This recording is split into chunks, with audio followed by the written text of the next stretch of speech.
I recently posted a video sharing your favorite makeup of 2023, and it was so much fun, and I got to thinking, what were your least favorite products? What were things that were so hyped up and you spent your money on it only to realize you didn't like it or it wasn't worth the hype? Basically, your biggest purchase regrets. So I asked you all over on my community tab. I got hundreds of responses, and I compiled the ones that were the most popular that kept coming up over and over again. So this video is all about you guys. If that sounds good to you, let's go ahead and just jump right in and get started.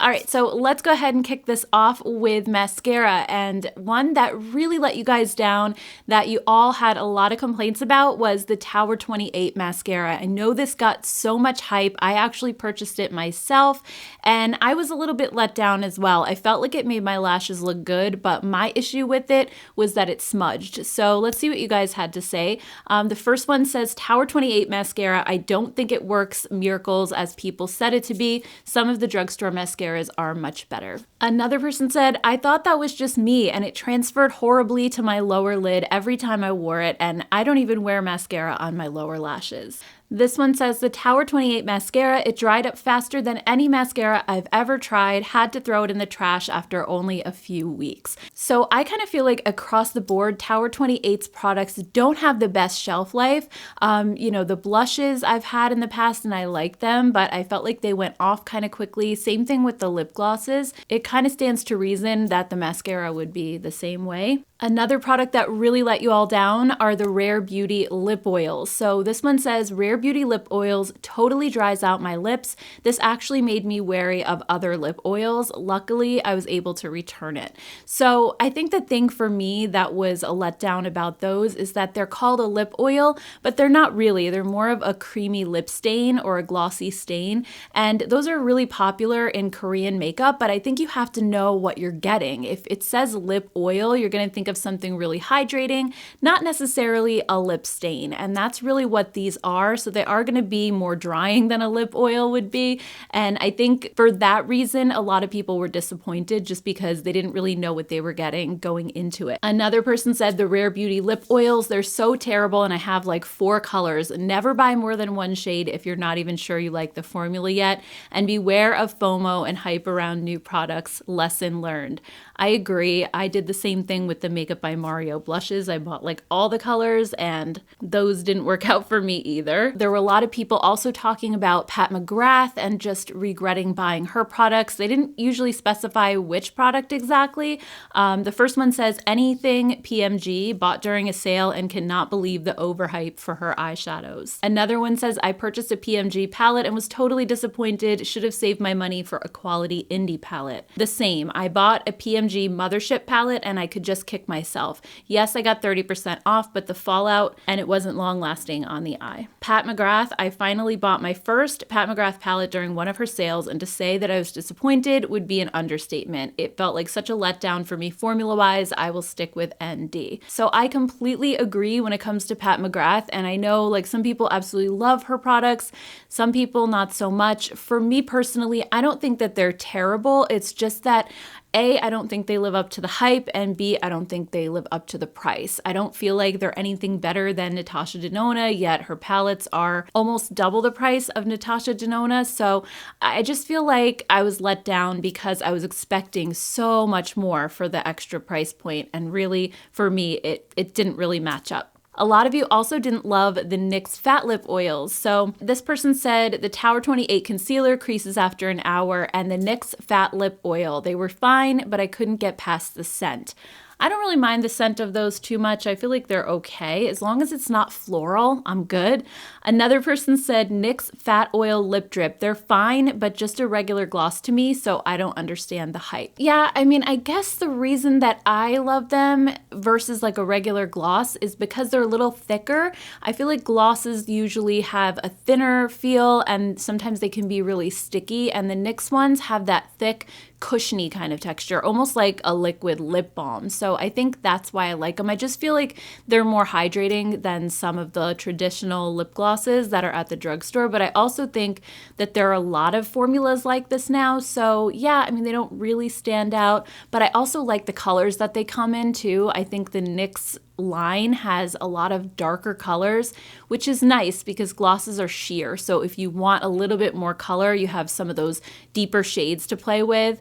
Like I have the dark purple one and the dark brown, and they just look really pretty. I don't know. The brand Merit also got quite a few comments on here. The first one says, Merit lip oils, totally overpriced and overrated, dried my lips out big time. Another person said this, for all the hype, it was the biggest nothing ever. I didn't find it dried out my lips. It just had no lasting power, so I couldn't reap any benefits. I haven't tried those, so I can't comment, but you guys are kind of making me not want to try them. Another one says, the Merit Cream eyeshadows. I bought a few and promptly returned. I kept watching influencers apply them after that, and even though they looked patchy and they were having the hardest time blending, they were still raving about them. I was yelling at the screen, wondering how they could think they looked good. Another person said, I also did not like them. Glad to see someone else feels that way. I felt guilty not liking them.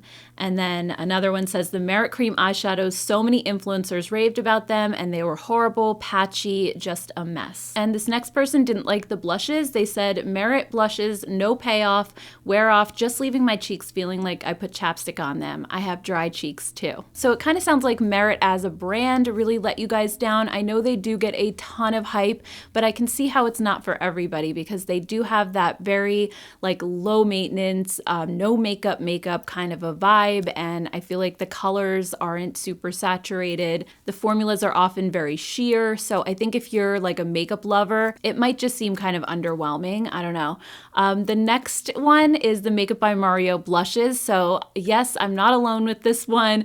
One of you said Makeup by Mario soft plumping blush. I bought 3 colors before realizing that my skin drank up the blush for breakfast. No staying power, pretty colors though. Another person said Makeup by Mario's cream blushes. They disappear right before your eyes 3 seconds after you put it on.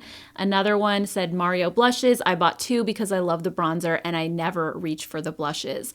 So that was my exact same experience. I have dry skin, so cream blushes normally work out fine for me. It's not like they slide off. They usually grip pretty well, but those, I don't know what it is. I'd put them on, I'd look in the mirror an hour later and it was just gone. There was nothing.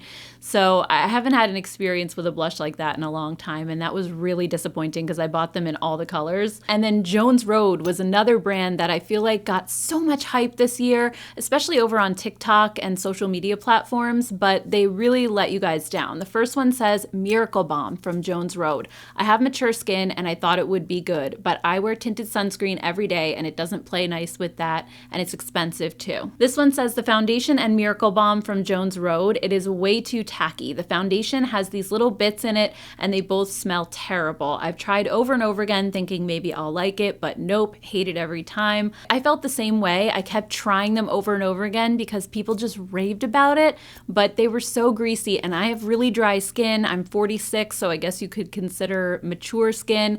And yeah, it just wasn't for me. Another person said ditto. I don't understand the hype around the Jones Road Miracle Balm. I tried 2 different colors and I tried every possible application method and it was such a dramatic fail across the board. I actually swore as I threw them away. That's That's how strongly I disliked that product. That's actually hilarious. Not that you didn't like it, but just that you swore when you were throwing it out. Next up, we had Juvia's Place. So their new cream bronzer really let you guys down, and I'm super glad that I haven't tried it now. I was thinking about picking it up during the sale that they were having. I want to say it was like $9 at some point during Black Friday, but they were sold out of my shade and I didn't get it, and I'm glad after reading these comments. So the first one says, the Juvia's Place cream bronzer. I haven't ever been let down by them before, but this bronzer has literal glitter in it. I gave it to my tween because it just looked ridiculous on me. This one says the Juvia's Place cream bronzer. It has so much unnecessary sparkle in it. When the color wears off throughout the day, 2 to 4 hours,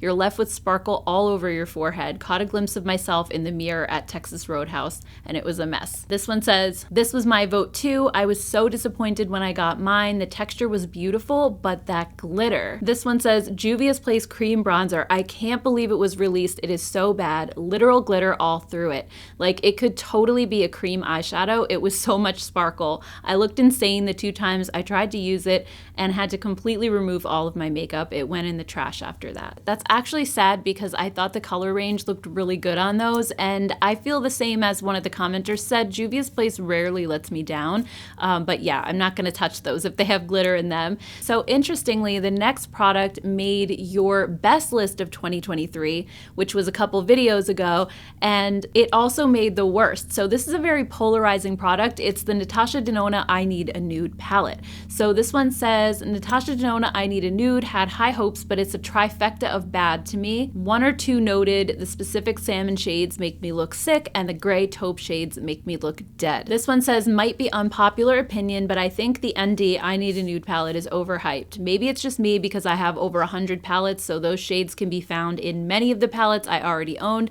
so I just don't get the hype. This one says, Natasha Denona I Need a Nude palette, a lot of hype for neutrals you can get anywhere else. This one says, I'm disappointed with the Natasha Denona I Need a Nude palette. I like the color story, but feel the quality is not good. No matter which primer I use, the shadows do not perform well and fade quickly. I mean, I like the palette, but I also feel like it did get a lot of hype for something that we probably have very similar shades.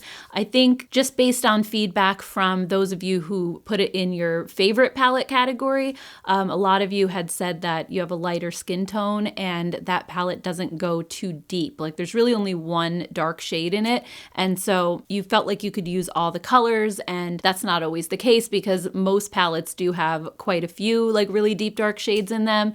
So I felt like that was sort of what makes it stand out from other neutral palettes, but I agree. I don't think the colors are super unique, especially if you're willing to just go into different palettes in your collection and not just use one. Next up, we had another product that made your best of 2023 list, but also the worst. So this is the Haus Labs foundation. The first one says, a new one for me was the Tower 21, I guess Tower 28 concealer. I did not get the hype, and still very overhyped is that Haus Labs foundation. Yes, it looks beautiful and glowy, but 30 minutes in, if you have texture and large pores, it will sell all your secrets and flaws, especially if you set it. Well, at least for me. Don't come for me, peeps. I know it's very loved. Another one says, Haus Labs foundation. So thick and uncomfortable. I used it every way possible. Tried their trial at home with 3 shades. It was a big waste of money. I much prefer the new Always On from Smashbox. I've actually heard good reviews of that one, and Smashbox is one of those brands like a lot of people don't talk about. Another one said, I bought into the hype and purchased the Haus Labs Triclone Foundation. It looks terrible on my dry skin. I tried a water-based and a silicone-based primer. Neither helped, so I tried without a primer. It still settled in every line and pore in my face and accentuated them. What a waste. And then this one says, for me, the Haus Labs was similar to an okay drugstore foundation. I'll pay for high-end foundation and have quite a few. I also have fantastic drugstore foundations that I love too, but this was a drugstore foundation with a higher end price tag. So yeah, I kind of agree with you on the Haus Labs foundation. I do think it looks really good when you first put it on, and I did actually put it on in that recent video where I talked about your favorites, and it does look good initially, but then I noticed later on that day why I didn't love it, and it's because of the reasons that you all said here. It just tends to settle into pores and fine lines, and it just makes them look a little bit more prominent a few hours in. So I'm kind of in agreement with you guys on that one. Ooh, this one was another big one. The e.l.f. blush wands that were supposed to be a Charlotte Tilbury dupe. Super sheer and pointless. I understand it can be used as a blush topper, but even if I don't set it with setting powder, it still disappears so quickly, there's no point or payoff for the extra step. Another one says, all the tube liquid blush highlighters, bronzers, I just don't like them. I kept my Tarte tubes, threw away the e.l.f. and Milani ones after a few uses. Not a fan.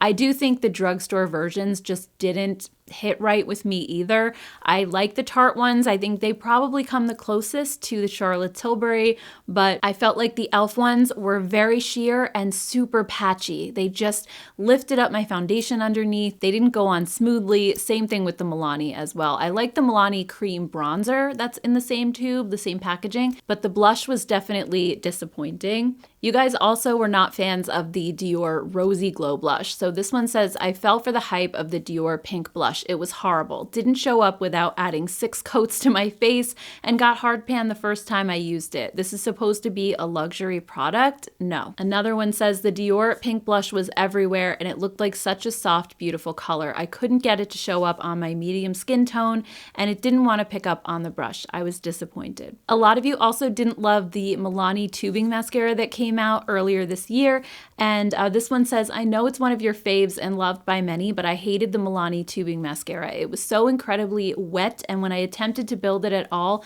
I ended up with about 5 big clumpy eyelashes. I tried to make it work and hoped it would dry out over time, but it didn't even age well. The final straw was when my 10-year-old looked at me and asked why my eyelashes looked like that. I threw it out the next day. You know, I actually felt really bad after I did my review of it because I did love it initially. I did a whole video where I compared it to the Thrive. I had looked at the ingredients ahead of time and the ingredient lists were almost exactly the same. So I figured it was supposed to be a dupe and it had the same brush. And then when I applied them side by side, I was really impressed with the Milani. But what I didn't mention in the video is that I wiped off the brush really well with a tissue first. And I tend to do that if I take a mascara wand out and it looks like there's a lot of product in the brush, or it looks like it might be thick or goopy or clumpy. So I wiped off the brush really good so there was hardly anything on it, and then I applied it. And I realized after the fact, and you guys were coming back and saying you didn't love it, that I really should have mentioned that I do that. And it's just something that I do off camera and I don't even really think about it. But I just felt awful for everyone who went out and purchased it and then hated it. I know some of you guys love it, but it definitely is a very wet formula and it can get clumpy super fast if you don't take the time and kind of wipe the brush off. And even then, I've noticed over time using it throughout the year. I ended up purchasing another tube of it over the summer. And, you know, I noticed that it definitely is heavy. Like it looks great at first, but then throughout the day, it kind of can weigh your lashes down a bit. So even though I loved it in the beginning, especially because I felt like it was a good low-cost alternative to the Thrive, that's a product that I've just become less and less in love with as time goes on and as I've been using it months and months. And actually, e.l.f. just came out with a Thrive dupe called Lash Extender, and I did a video comparing these two the other day. And this is so much better than the Milani. In case you didn't watch that video, this is so much lighter. I compared it to the Thrive as well, and I think it's just as good. It has the same brush, not the same ingredients, but I got the same results out of it. And I've been using the e.l.f. now every single day, and it's definitely not as wet or heavy as the Milani. So I just wanted to throw that out there. I always feel bad when I recommend a product and then a lot of you don't end up loving it. I mean, I know we all have different taste and preferences and all of that, but I don't know, I still end up feeling bad because I don't want you to waste your money. Another one that is kind of similar is the Juvia's Place liquid blushes. This person said Juvia's Place liquid blushes were way too pigmented and could not be sheared out. I was very disappointed.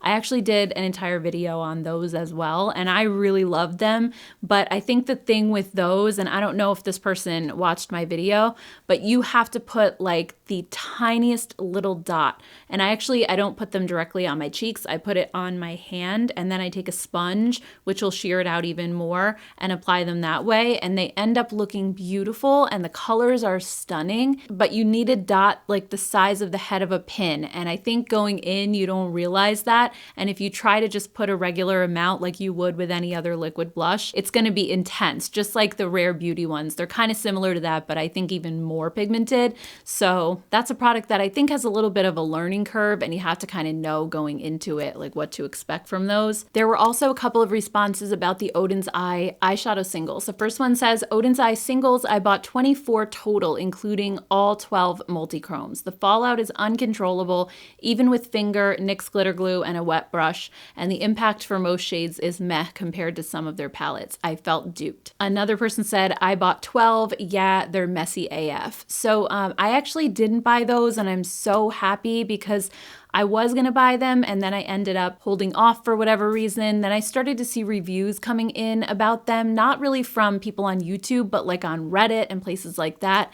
People just saying that they were horrible. And so I ended up not purchasing them. And I actually talked about that in a recent video where I talked about the products that I'm glad that I skipped in 2023. So if you liked this video, kind of a worst of the year kind of thing, definitely check that video out if you have a little bit of extra time. It was so fun. And it's all about products that I didn't end up buying. And then I found out later that it was probably a good idea that I didn't. So anyway, guys, I want to thank you so much for sending in all of these responses. This was really fun and really eye-opening. If you enjoyed this video, I hope you'll consider subscribing to my channel before you go. And I hope you all have a great rest of your day ahead.